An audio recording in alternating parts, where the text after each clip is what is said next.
आज भर जाए तो राजा जी काल्हे ले ली हो तुम मजा जी। आज भर जाए तो राजा जी काल्हे ले ली हो तुम मजा जी। तो हर दर्द नहीं घटता बथता बथता कमरिया राजा बथता बथता कमरिया राजा बथता।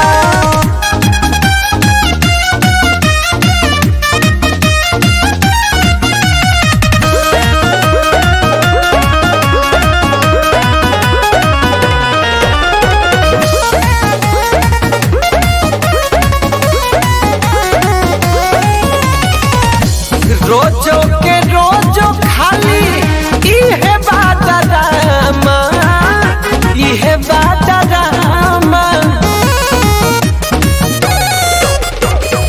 धर जनी को रवाना तो देख ली है आमा देख ली है आमा।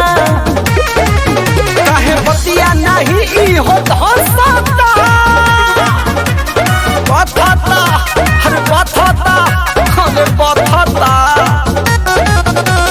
बथता बथता बथता कमरिया राजा बथता बथता बथता बथता कमरिया राजा बथता।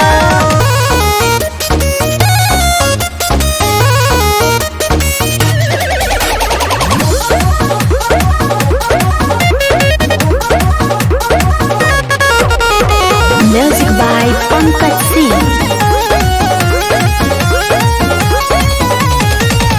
किस लेके धीरे धीरे मिस दे लगाल हो मिस दे लगाल हो। बलम देवानंद नहीं कर तू बवाल हो कर तू बवाल हो। चोली के सियन चासता